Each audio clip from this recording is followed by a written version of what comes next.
غير المغضوب عليهم ولا الضالين آمين. بسم الله الرحمن الرحيم. السلام عليكم ورحمة الله وبركاته. الحمد لله وكفى والصلاة والسلام على سيد المصطفى وعلى آله وصحبه أهل الصدق والوفاء. سبحانك لا علم لنا إلا ما علمتنا إنك أنت العليم الحكيم. رب اشرح لي صدري ويسر لي أمري واحلل عقدة من لساني يفقهوا قولي. أشهد أن لا إله إلا الله وأشهد أن محمدا رسول الله. جزا الله عنا سيدنا محمدا صلى الله عليه وسلم ما هو أهله. أعوذ بالله من الشيطان الرجيم. لقد جاءكم رسول من أنفسكم عزيز عليه ما عنتم حريص عليكم بالمؤمنين رؤوف رحيم. فإن تولوا فقل حسبي الله لا إله إلا هو عليه توكلت وهو رب العرش العظيم. Alhamdulillah, kita bersyukur kepada Allah. Syukur itu dirasa. Syukur ini maknanya merasa segala yang Allah beri kepada kita. Rasa dengan hati, bukti dengan lidah, bukti dengan amalan. Seterusnya ini, rasa inilah yang sebenarnya banyak yang akan memberi perubahan, memberi kematangan kepada rohani seseorang. Yang ini menangkap dan merasai segala nikmat yang Allah beri, dan bila dah rasa, menghargai, bersyukur, berterima kasih ke atasnya. Benda ni kita selalu peringatkan. Kerana apa dia? Inilah yang membezakan kita, orang yang ingat, orang yang sentiasa zikrullah, dengan orang yang lalai. Ya, sama-sama makan, sama-sama pakai baju, sama-sama apa lagi buat kerja harian, tetapi yang membezakan adalah antaranya, yang membezakan adalah orang itu ingat ataupun tidak kepada Allah Subhanahu wa taala. Selawat dan salam kepada junjungan mulia Nabi Muhammad sallallahu alaihi wasallam. Dan kita mohon kepada Allah selalu agar diberi rezeki kurniaan atas dunia ini dapat mengerjakan sebanyak-banyaknya peninggalan baginda sunnah, dapat menyempurnakan iman kita dengan wujud dan merasa sungguh rindu dan kasih kepada baginda Nabi sallallahu alaihi wasallam. Akhirnya di akhirat nanti kita layak untuk bertemu dengan baginda, duduk sekali, dapat syafaat dan sebagainya. Jangan lupa ni i'tikaf, dan kita ni duduk di dalam majlis ilmu lillahi ta'ala, nawaitu ta'alluma wa ta'allumi tadhakkura wa tadhakkir lillahi ta'ala. Baik, pada subuh ini kita kembali menyambung kitab pengajian kita dalam ziarah ke alam barzakh. Tajuk kita pada pagi ini, pada muka surat yang ke-14, mengharapkan kematian kerana takut fitnah. Mengharapkan kematian kerana takut fitnah. Sebelum itu, ramai dah ustaz yang bercerita di atas meja ceramah ni, tentang tanda-tanda akhir zaman, tentang fitnah-fitnah yang ditimbulkan oleh suasana di akhir zaman. Sama ada melalui ayat Qurannya, ataupun hadis Nabi-Nya, ataupun pengamatan-pengamatan para asatizah kita, yang mana melihat kepada suasana zaman dan ditelikan ataupun difahamkan dengan apa isyarat yang sudah disampaikan oleh baginda Nabi sallallahu alaihi wasallam.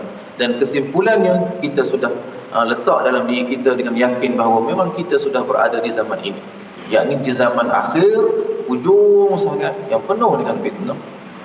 Antaranya ada satu riwayat yang diceritakan oleh Ibn Hajar, yang mana menyebutkan bahawa umur setiap umat itu tidak pernah lebih daripada 1,500 tahun.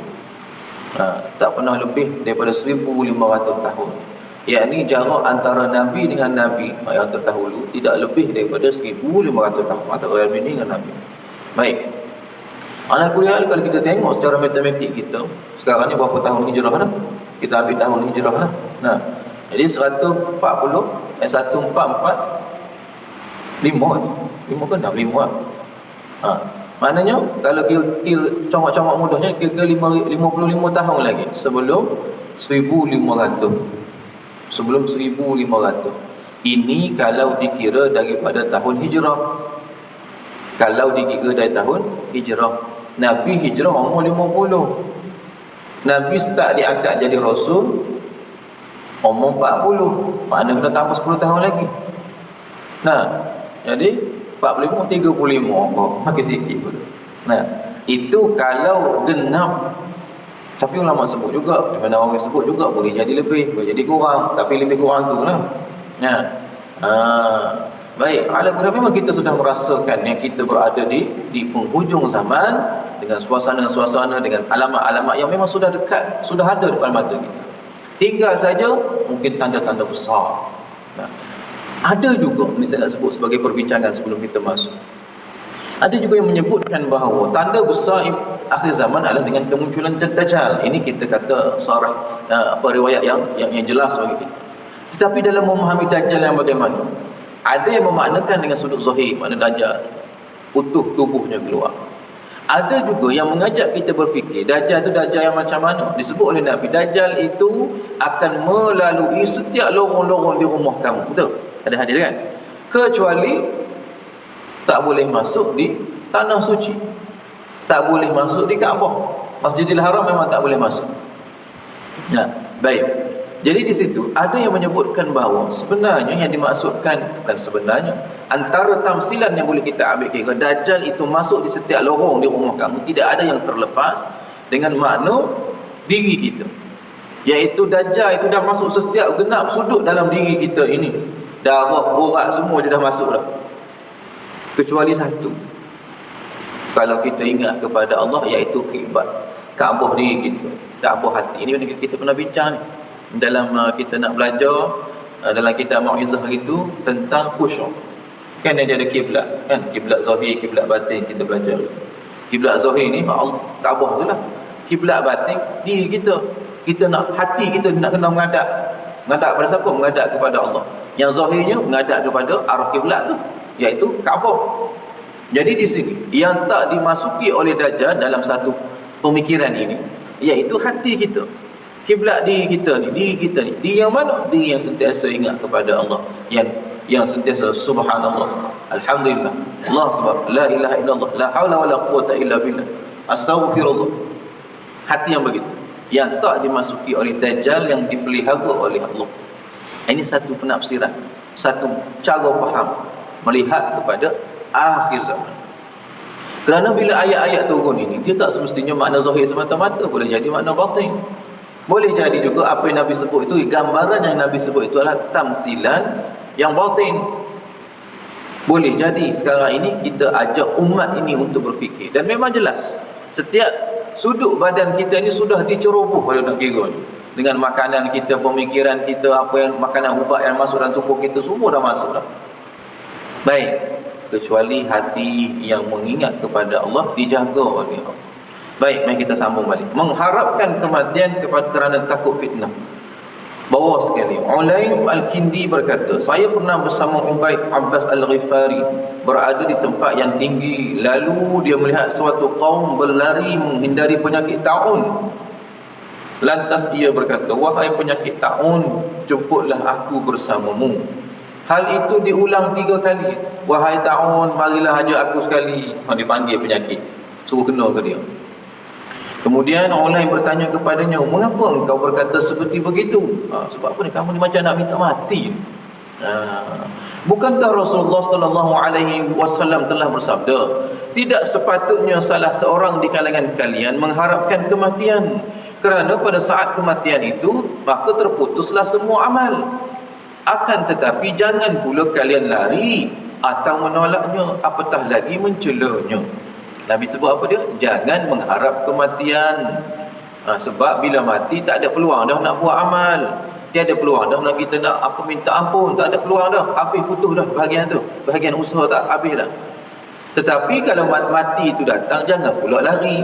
Jangan pula kecewa, jangan pula mencelanya. Dah memang dah datang tu, datanglah. Sudah rezekinya, sudah habis rezekinya, sudah sampai saat masa. Baik. Lebih lanjut, orang lain pun menceritakan bahawa dia balas bahawa Ibnu Abbas berkata, tidakkah engkau mendengar Rasulullah sallallahu alaihi wasallam telah bersabda, bersegeralah kalian pada kematian? Dia jawab balik, bersegeralah kalian kepada kematian kerana 6 perkara. Yang ini penting kita nak tengok pagi. Iaitu yang pertama, apabila kekuasaan dipegang oleh orang-orang bodoh. Itu yang pertama. Ini fitnah paling besar. Yakni apabila pengurusan umat dipegang oleh orang yang bodoh, yang tidak ada ilmu tentangnya. Yang kedua, apabila banyaknya polis, maknanya apa dia? Banyaknya kemungkaran, kejahatan. Banyak polis nak kena jaga. Berimpun sikit kena ada polis. Malam-malam boleh kena round. Bukan report saja, bukan orang call boleh tolong, bukan itu saja. Kena orang tak call pun kena round selalu. Mana-mana tempat kena ada. Nak sebut tak selamatnya. Jelas kan? Zaman kita dah ada kan? Jelas sangat. Yang ketiga, kerana diperjualbelikan hukum. Apabila hukum diperjualbelikan, apabila hukum fiqh, hukum agama, apabila undang-undang diperjualbelikan, siapa yang jual, siapa yang beli? Penegak hukum. Siapa yang beli? Orang kaya, orang yang ada harta, pemimpin, orang kaya lah. Kadang-kadang dia jadi macam pisau. Saya belajar dulu, pesyarah saya sebut, hukum ni zaman kita ni ibarat seperti pisau. Nah, pisau ni tajam ke bawah, tumpul di atas, betul tak? Kalau atas dia tumpul kan, bawah tu tajam. Bila kerak ke bawah, tajam sangat. Mana orang bawah ni kalau kena hukum, kena sungguh straight. Tapi kalau orang atas, tak lu. Orang atas ni tumpul. Yang keempat, kerana diremehkan darah. Maknanya kematian ni nilai harga nyawa manusia tak ada apa. Sekarang betul, nampak tak? Nah, kalau peperangan ke, kalau senjata biologi ke, tak ada apa yang macam tikus makmah yang buat ke dia. Baik. Bukan saudara kita di Palestin punya Yahudi ni, dia tak ada patah larang kalau buat perang. Yang penting selain Yahudi tu. Kita Islam ni, rumah ibadat kita jaga. Tak, ibadat orang lain lah. Rumah orang awam pun kita tak apa ikut suka. Orang sendiri, orang awam, orang tua, kanak-kanak, wanita, yang ni tak disentuh. Orang dhaif tak disentuh. Dia hanya sentuh sama-sama tentera je. Ya. Disebut dalam satu riwayat, tak pernah ada kerosakan kalau Islam berperang, kecuali ada satu ketika ni sahabat cerita, iaitu pada peristiwa Al-Fath, yakni peristiwa Fathul Mekah. Pembukaan Fathul Mekah. Sikit sangat apa dia? Itu pun ada pokok-pokok yang tertebas. Sebab masa perang tu, yang terpijak ke terrosak sikit, pokok-pokok saja tu di tanah Arab. Sikit saja. Baik. Bukan di tanah haram, minta maaf, di luar tanah haram. Peperangan itu orang Arab Quraisy pun dia tak lawan dekat tanah haram, dia lawan di tepi, di pinggir-pinggir. Baik. Sikit saja. Apa lagi? Tak boleh rosakkan ladang orang, bangunan kedai, tak boleh. Cukup sekadar hanya kita perang saja. Tapi perang moden ini semua dia rosak. Dia macam panggil apa dia? Pukul habislah. Dia nak kosongkan tu. Habis rosak dan matikan orang. Senjata kalau dulu dia guna bomb, dia guna panah. Ya, panah, lepas tu ada ni sikit dia guna yang macam lastik tu, yang batu besar berapi kan. Satu zaman kita ni pula ada bom meriam ada lagi bom. Lepas tu yang baru lagi dia tak perlu meletup, dia hanya campur gas senjata biologi. Ya, letak situ habis kena mati macam tu. Tak perlu nak ni, hanya cukup sekadar bom itu mematikan orang. Baik, itu keadaan peperangan. Orang Yahudi dia tak ada kira tu. Sebab bagi mereka hanya Yahudi yang mulia, selain daripada Yahudi semua yang hina dan wajar untuk dibunuh. Baik. Diremehkan darah yang keempat. Yang kelima, diputuskan silaturrahim, hubungan persaudaraan. Silaturrahim ini silah ar-rahim, asal daripada rahim yang sama. Maknanya apa dia? Hubungan kerabat, hubungan adik-beradik, hubungan keluarga. Kenapa boleh berbala? Kebanyakannya kerana harta. Kebanyakannya kerana harta. Tapi nombor satunya sebab jahil lah. Tak erti, ramai orang tak erti, ramai orang jahil, orang bodoh tentang hukum agama. Lepas tu nak bala. Nombor dua, pergi kepada harta. Baik. Serta yang keenam, dijadikan Al-Quran itu sebagai seperti seruling. oleh sekelompok manusia, iaitu mereka yang menampilkan seseorang menyanyikan Al-Quran bagi mereka, padahal ia adalah seorang yang paling sedikit pemahamannya terhadap Al-Quran. Al-Quran itu dijadikan sebagai bahan seruling, seperti seruling. Yang ni berat nak sebut ni, tapi kena faham apa maksud dia. Orang mengaji Quran sedap, tapi tak faham. Ngaji Quran sedap, buat majlis panggil dia baca Quran. Saya tak nak sebut taranum apa semua, sebut ngaji sedap sudah lah, tak kira lah. Ngaji sedap tapi tak faham agama, ni fitnah. Ya, kalau kita tengok zaman dahulu, tahfiz ni dia bukan suatu benda yang diangkat sangat. Saya nak sebut kawasan Nusantara kita sebelum merdeka, kita tak nampak banyak pusat tahfiz ditubuhkan. Yang ada adalah pondok-pondok pengajian agama. Maknanya sebenarnya kita ni dituntut untuk memahami agama, faham. Tetapi kita melangkauinya pemahaman ini. Kita hanya menekankan aspek hafal Quran. Minta maaf sebut, berapa ramai budak tahfiz yang betul-betul lepas dia habis tu dia sambung belajar. Apa boleh sebut persen tak? Boleh tak sebut persen? Berapa ramai budak tahfiz yang mana habis tahfiz dia tu dia sambung lagi mengaji? Berapa ramai? Ada, tapi tak ramai yang sambung bidang pengajian dia. Sebab apa? Ibu bapa dia nak anak dia, kita sekarang ni, anaknya kurang dia kata, kalau tahfiz boleh jadi tok imam. Ini cerita dah dunia boleh jadi tok imam, boleh baca yasin ke dia, akhirat nanti boleh bagi syafaat. Nah, tu ayat dia kan. Boleh bagi syafaat 70 ahli keluarga. 70 ke 40. Maknanya dianggap ke situ. Ramai yang, tetapi fitnah yang berlaku adalah apabila ramai yang hafal tetapi belum hafiz, tidak menjaga sebenarnya apa kalamullah tu nak. Ulama dahulu kita pernah sebut, saya baru sebut juga sini. Dahulu mak menghafal ni umur 6 tahun, 6, 7, 8. Ulama kita dulu Imam Syafi'i 6 tahun dah hafal Quran bukan apa 3 kul. Kita 3 kul. Dekat pasti tu 3 kul. 3 kul, lepas tu adalah surah-surah sikit bawah Wadduha tu. Lepas tu ada setengah pasti tu Tabarakalladzi, dia baca juga surah-surah amalan lah. Tapi ulama dahulu kalau nak jadi ulama, zaman waktu kecil dia tu memang waktu hafal.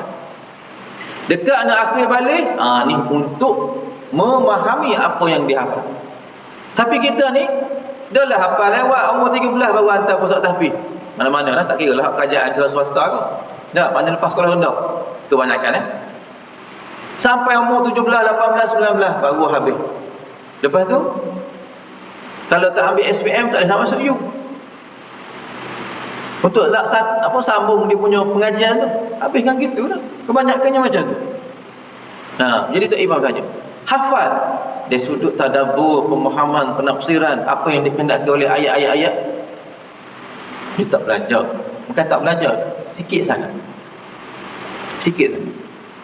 Jadi ini bermasalah bila campur ke masyarakat, orang panggil ustaz.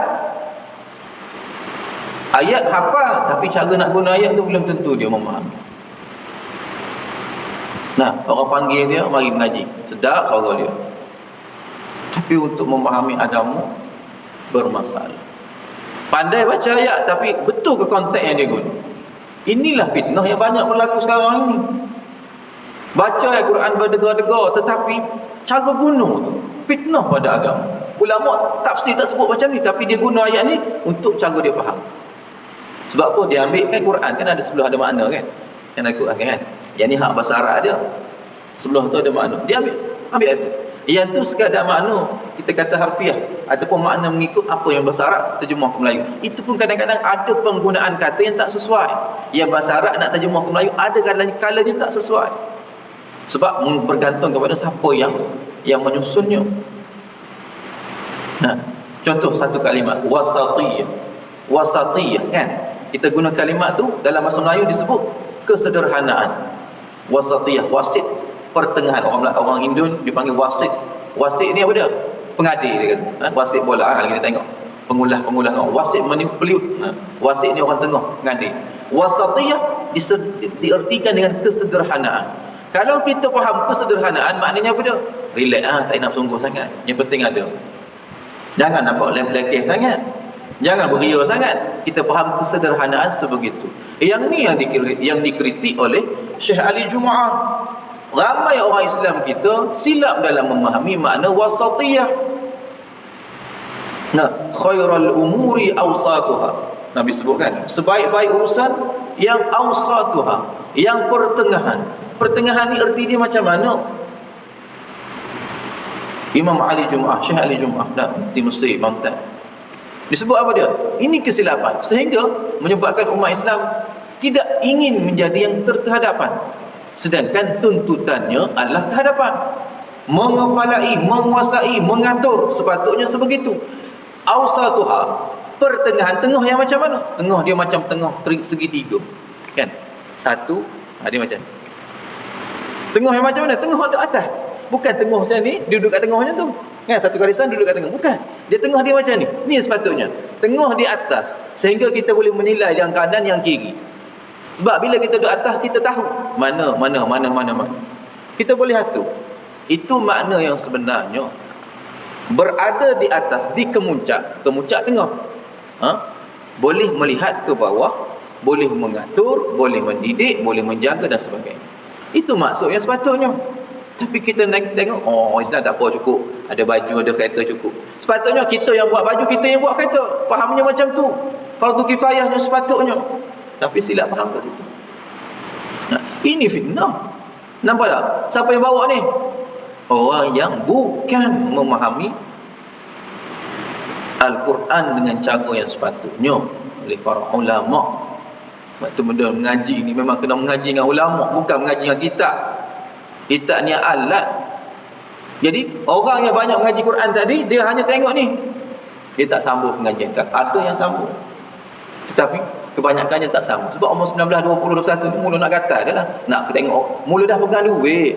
Dah syok dah pegang duit. Dah ada motor sendiri. Buat apa ngaji lah. Lepas tu orang makcik-makcik, ibu-ibu pun duduk, anak makcik ada ni, mula nak kahwin lah pula jadinya. Lepas tu terus campur ke masyarakat. Lepas tu orang pun duduk tatang panggil ustaz. Ni gejala pula. Ni semua akhir zaman lah kan. Minta maaf saya sebut direct lah ni. Memang ni pun banyaknya fusat tahfiz, tetapi bukan untuk memahami agama. Patutnya agama ni dipahami, bukan hafal semata-mata. Kalau hafal ni burung kakak tua pun boleh. Ya, memang Al-Quran mukjizat. Apa saja berkaitan dengan Al-Quran pasti ada mukjizatnya, ada kelebihan. Orang hafal ni memang bagus, memang baik. Cuma sekarang isu kita sebut, apabila kita nak lihat kepada makro, kacamata yang lebih luas, sepatutnya peranan orang yang menghafal Al-Quran, dia kena pergi ke ulama, bukan semata-mata hafal. Tapi tak sambung ramainya. Sebab apa lewat? Dah waktu nak kata Imam Syafi'i jadi mufti umur 15 tahun. Kita tahu kan?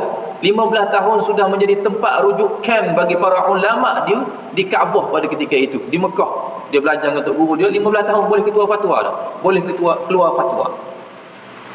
Dah ada tempat dekat tiang-tiang Imam Syafi'i dah boleh baca kitab. Sebelum dia pergi sambung lagi dengan Imam Malik di Madinah. Ni cerita Imam Syafi'i. Ya, kita bukan nak jadi seperti Imam Syafi'i macam tu, itu hebat sangat. Sekurang-kurangnya kita menempuh jalan itu. Maknanya bila dah Al-Quran itu sudah dihafal, maka pergi ke peringkat seterusnya, memahami Al-Quran. Ataupun mula hafal hadis pula. Faham Al-Quran, faham hadis, barulah kita boleh cerakinkan hadis itu untuk apa dia? Untuk dia punya hukum hakam pula. Usul fiqh, dia pergi ke situ pula.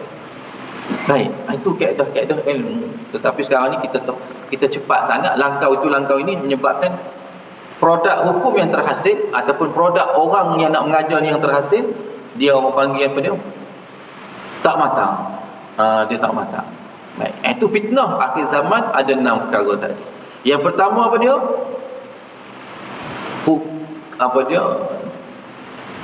Kekuasaan oleh orang-orang jahil. Banyaknya polis, dijual belinya hukum, hubungan diremehkan darah, nyawa, silaturrahim diputuskan, Al-Quran menjadi alat-alat seruling. Seruling kita fahamlah sebagai nak sedap telinga saja. Sekarang ni bukan cerita jangan hantar anak sekolah tahfiz, tapi ceritanya lepas hantar tahfiz kena paksa dia sambung lagi. Jangan berhenti macam tu. Jadi nak sambung, macam mana cara nak sambung? Tak boleh tidak, sama ada kalau tak nak CJ pergi hantar pondok ataupun ambil SPM, biarlah lewat sikit pun. Tu je cara dia untuk zaman kita lah. Sambung mengaji kena ambil SPM, kalau pun sebab tahfiz apa tak, bukan semua ada SPM. Ambil SPM, ambil STP, ambil stamp, sambung masuk U. Baru betul ilmu tu kemas. Cara guna Al-Quran tu. Siapa yang tahfiz ni ambil SPM dia mudah sebab otak dia sudah dididik. Otak dia sudah dididik untuk menghafal, mengingat. Mudah sangat nak ambil SPM, dapat cemerlang. Lepas tu seterusnya lah. SPM tak boleh pergi ke degree tu, dia kena ambil hak tengah, ambil CJ dulu. Kalau potong tu tak ada iktiraf. Sebab ramai budak tahfiz dia nak cerita ayah-ayah sekalian, ibu-ibu, jangan ikut sangat. Anak dah tahfiz, dah ambil SPM. Dah ambil SPM, dia hantar ke Aceh, hantar ke Yogyakarta, hantar ke Medan, hantar ke luar negara, kat Indonesia lah biasanya. Ya, hantar terus, tak boleh. Dia kena ambil stamp dulu. Memanglah kat sana terima. Tapi bila nak balik tu tak diluluskan, tak di apa panggil? Tak ada iktiraf. You tu iktiraf, tapi cara kita ni tak kena. You luar negara tu iktiraf dalam adalah senarai. Tetapi cara kita ni tak kena. Sebab apa? Kita langkau SPM tu ambil degree. Dia kena ambil dulu diploma asasi. Jadi diploma diploma asasi, metrik, stamp, itu satu level. Jadi ambil dulu stamp, kita 6 dulu, baru pergi sana. Kalau tak ada iktiraf, saja duduk 4 tahun 5 tahun sana. Balik tak boleh. CJ tu tak laku untuk kerajaan lah. Untuk nak jadi cikgu tak laku. Nak ngaji saja boleh, baik ngaji pondok saja kalau gitu. Sebab ramai ustaz yang tolong bawa tu, dia bawa je lah, bawa unit iktiraf ni saya nak sebut kaedah lah. Sebab dulu saya ketua pelajar, saya tahu je. Maknanya nak iktiraf tu dia kena step-step, tak boleh langkau macam tu. Ramai orang langkau, bila langkau balik saja CJ tu. Kerajaan tak iktiraf. MQA nama. Malaysian Qualification Association ke apa nama? Pengiktirafan kelayak mengaji. CJ kita sekeping tu kena ada satu lagi surat. Ni cerita orang mengaji luar negara lah. Jadi kalau ada tahfiz, lepas tahfiz, habis tahfiz, ambil SPM. Lepas ambil SPM, satu lagi ambil stamp ataupun STP. Lepas tu pergilah nak pergi mana-mana. Ataupun lepas ambil SPM, ni cerita dalam negara. Lepas ambil SPM, masuk asasi mana-mana ataupun kita diploma mana-mana, baru sambung silakan. Cuma diploma tu lambat lagi 3 tahun. Asasi setahun, setahun setengah. Sama lah, sekatan 6 pun setahun setengah. Ambil yang mana. Tapi jangan potong jalan hak tengah tadi. Lepas SPM kena ada satu lagi, barulah ke degree. Kalau yang dah lewat je, yang dah lewat. Sebab ada ni kes dia. Dia ambil SPM tapi STP tak ambil, balik-balik dah ada ijazah semua kan. Kalau macam ni ambil backdated dah, ambil juga STP. Biar ada, backdated pun tak apa. Kurang-kurangnya ada, tak boleh nak rangkau. Baik. Ini jalan kerjaya penting. Sebab apa? Dia nak berkhidmat ataupun berfungsi pada masyarakat, pada tempat dia. Dia dah tahfiz, dah belajar hukum hakam. Nak letak kat mana ni? Kena cara. Kalau letak balik jadi tok lepas kampung sajalah. Jadi tok imam jugalah dia. Tak boleh nak jadi cikgu, tak boleh berkhidmat di tempat lebih tinggi. Sepatutnya dia ada di tempat yang lebih tinggi. Barulah fungsi dia tu lebih macam Musadiah lah. Duduk tempat tinggi, lebih banyak cakupan dia boleh capai. Kalau duduk bawah, sini lah dapat. Itu penting, kena memahami juga keperluan zaman dan keadaan zaman. Baik. Seterusnya, Al-Hasan meriwayatkan bahawa Al-Hakam bin Amr pernah berkata, "Wahai penyakit taun, jemputlah aku bersamamu."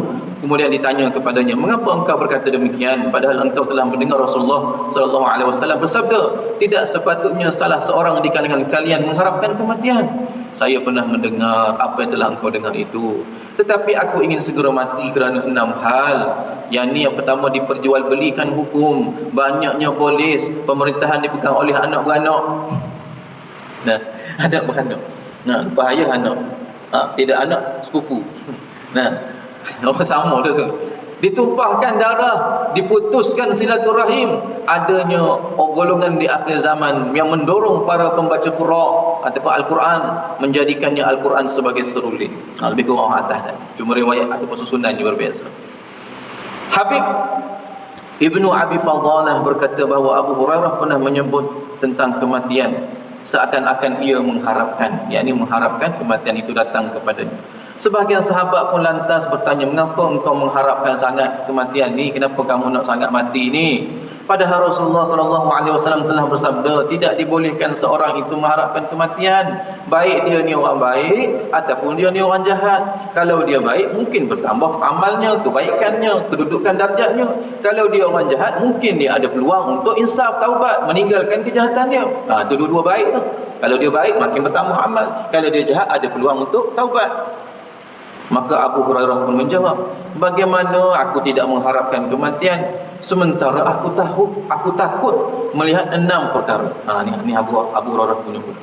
Aku takut 6 perkara ni. Yang pertama, apabila diremehkan dosa, dijual beli hukum hakam, diputuskan silaturahim, banyaknya polis, dan ada yang menjadikan Al-Quran sebagai seruling. Lebih kurang 6 perkara. Amr ibnu Anbas meriwayatkan bahawa Rasulullah SAW bersabda, tidak patut salah seorang di kalangan kalian mengharapkan kematian kecuali dia benar-benar yakin akan amalnya. Okay, ingat ni kunci dia. Tak boleh harap kematian kecuali jika sudah yakin pada amal. Maknanya apa yang dia buat hari-hari itu dia yakin dah Allah terima, dia yakin dah yang ni insya-Allah Allah terima, Allah redakan. Boleh yakin macam tu? Ni kalau orang keyakinan ni anugerah Allah bagi. InsyaAllah Allah takkan sia-siakan. InsyaAllah Allah takkan sia-siakan saya. Itu keyakinan tu Allah bagi. Baik. Jadi tak boleh mengharapkan kematian kecuali sudah yakin. Ini kunci dia. Fitnah tadi tu yang datang nombor 2, nombor 3, tapi ni dulu. Yakin dulu. Fitnah dia ada tapi tak yakin, tak jadi juga. Baik. Jika kalian mengetahui 6 perkara dalam Islam, bolehlah kalian mengharapkan kematian. Samalah lebih kurang. Yang pertama, bila adanya pertumpahan darah, pemerintahan dipegang oleh anak beranak, banyaknya polis-polis, pemerintah dipegang oleh orang-orang bodoh, dijual belikan hukum hakam, golongan yang menjadikan Quran sebagai seruling. Ingat 6 perkara. Ibnu Mas'ud berkata, Rasulullah SAW bersabda, Dajjal tidak keluar sehingga tidak ada sesuatu yang lebih dicintai oleh seorang mukmin selain kematian. Selagi mana dalam bagi seorang mukmin itu ada mencintai kematian. Maknanya dia sudah yakin dan fitnah berluasa atas muka bumi, dia tak sanggup nak duduk. Maka tak ada orang macam ni, maka keluarlah Dajjal. Sebab Dajjal ni akan duduk bersama dengan siapa? Orang-orang yang mencintai dunia, hubbud dunya wa karahiyatul maut, cinta dunia, benci mati. Dajjal duduk dengan geng ni. Sufyan berkata, akan datang pada manusia suatu zaman di mana kematian lebih disukai oleh para pembaca Al-Quran yang hidup pada zaman itu berbanding emas merah. Para pembaca Al-Quran makna waktu itu orang yang baca Quran, yang hafiz, yang baca Quran, yang menjaga Quran, yang amal Quran. Maknanya orang beriman lah ni. Sebab akhir zaman orang pegang Quran pun tak dah. Mana nak pegang Quran dia, pegang telefon belakang dah. Tak pegang dah Quran ni. Tak, kecuali disebut lebih disukai berbanding dengan emas merah. Emas merah ni emas nombor 1 dah. Maknanya lebih dia mencintai agama ini berbanding dengan harta dunia. Jadi orang yang macam ni, bila fitnah tu ada di sekeliling, maka dia termasuk dalam golongan yang yakin, maka dia mengharapkan kematian itu lebih lama daripada dia mengharapkan dia makin banyak bertambah harta dia. Abu Hurairah berkata, Rasulullah SAW bersabda, kematian itu hampir sahaja lebih disukai oleh seorang mukmin berbanding air dingin yang bercampur madu kemudian diminum. Ni dia punya istilah ni, air dingin bercampur madu. Orang dulu dia letak air dingin kat mana, saya nali dah tu nampak tak? Minum air dingin, air sejuk lah, tapi bukan sejuk air batu, air dingin sejuk. Dia letak dalam uncang kulit. Uncang kulit ada penutup tu. Kita ada penutup. Kulit ni kan dia penebak haba yang baik. Untuk zaman tu lah. Kita guna termos je. Itu guna kulit. Kulit ni penebak haba. Jadi atas tu dah tutup. Jadi untuk sejukkan air dalam uncang kulit tu, maka dia buka penutup atas, dia biar angin lalu. Dia makin angin lalu makin sejuk. Lama-lama tu sejuk. Tutup. Jadi orang padang pasir ni dia panas dan kering. Jadi tekuk kering. Bila minum air tu, dia punya nikmat tu nikmat yang amat sangat lah. Macam kita lah duk main sukan lah. Duk main sukan tengah padang panas tu, duk ramai main mana. Waktu yang paling nikmat waktu tu adalah air, bukan nasi arak. Bukan nasi arak dia waktu tu, air dia waktu tu paling nikmat lah. Jadi adalah nikmat. Lepas tu ada madu, air tu sejuk satu, lepas tu ada madu pula, sedapnya madu. Ya, sedap. Tetapi kematian bagi orang beriman bila berhadapan dengan suasana fitnah, itu yang dia lebih kehendaki berbanding dengan air. Ya, sebab bila kita lari daripada fitnah, kita selamat. Kalau duduk dalam fitnah, belum tentu selamat, bahkan takut hanyut sekali. Itu dimasukkan mereka lebih mencintai kematian. Abu Zar berkata, akan datang kepada manusia suatu zaman yang jika ada jenazah lewat di hadapan mereka, mereka berkata, kalaulah aku kat situ, kalaulah aku kat situ. Tak sangguplah duduk atas dunia ni, banyak sangat fitnah. Siapa yang merasa fitnah ni? Siapa yang detect benda ni fitnah? Hati yang mana? Hati orang beriman.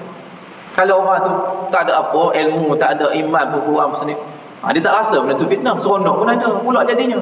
Tapi bagi orang yang merasa fitnah, maka bagi dia baik aku mati daripada aku terus duduk macam ni. Takut-takut aku ikut sekali. Ya, dulu tak pernah ada WhatsApp, sekarang ada WhatsApp, mula galik ke WhatsApp. Mula tu contohlah, satu sikit saja, satu sisi. Mula galik, mula itu, mula ni. Abu Salmah Ibnu Abdul Rahman menuturkan, Abu Hurairah pernah sakit. Aku pun datang menjenguk lalu mendoakan kepada Abu Hurairah, ya Allah, sembuhkanlah Abu Hurairah. Ni cerita lah, ni cerita sahabat ni, bukan cerita zaman Nabi ni. Abu Hurairah tua. Maka Abu Hurairah pun berkata, hendaklah engkau jangan ulang doa tu. Kerana Abu Hurairah marah, tak payahlah, tak payah ulang, tak payah nak ulang doa tu, tak apa. Maknanya Abu Hurairah tak bagi doa supaya dia sembuh. Kemudian Abu Hurairah berkata lagi, Abu Salmah, akan datang satu zaman kepada manusia apabila kematian itu lebih disukai oleh salah seorang di kalangan mereka berbanding emas merah. Maka Abu Salmah, seandainya engkau tetap hidup pada waktu itu, pada dekat ini, nescaya akan ada seseorang yang mendatangi kubur, lalu dia berkata, seandainya aku menempati tempatmu ini. Lebih kuranglah hadis-hadis, insya-Allah. Baik, sampai di sini sahaja surat 17 dalam Al-Janaiz. Nanti kita sambung. Wallahu a'lam. Bismillahirrahmanirrahim. Allahumma salli wa sallim ala sayyidina Muhammadin miftahi babi rahmatillah adada ma fi ilmillah, salatan wa salaman daimaini bidawami mulkillah wa ala alihi wa sahbihi. Allahumma faqihna fid din wa 'allimna at-ta'wil. Allahumma inna naj'aluka fi nuhuri a'da'ina wa na'udzu bika min shururihim. Allahumma baddid shamlahum wa farriq jam'ahum wa shaddid kalimatahum wa zalzil aqdamahum وصلت عليهم كلبا من كلابك يا قهار يا جبار يا منتقم يا الله يا الله يا الله يا منزل الكتاب ومجري السحاب وحازم الأحزاب اهزمهم اهزمهم اهزمهم وانصرنا عليهم وانصرنا عليهم وانصرنا عليهم وصلى الله وسلم عليه والحمد لله رب العالمين. Assalamualaikum warahmatullahi wabarakatuh.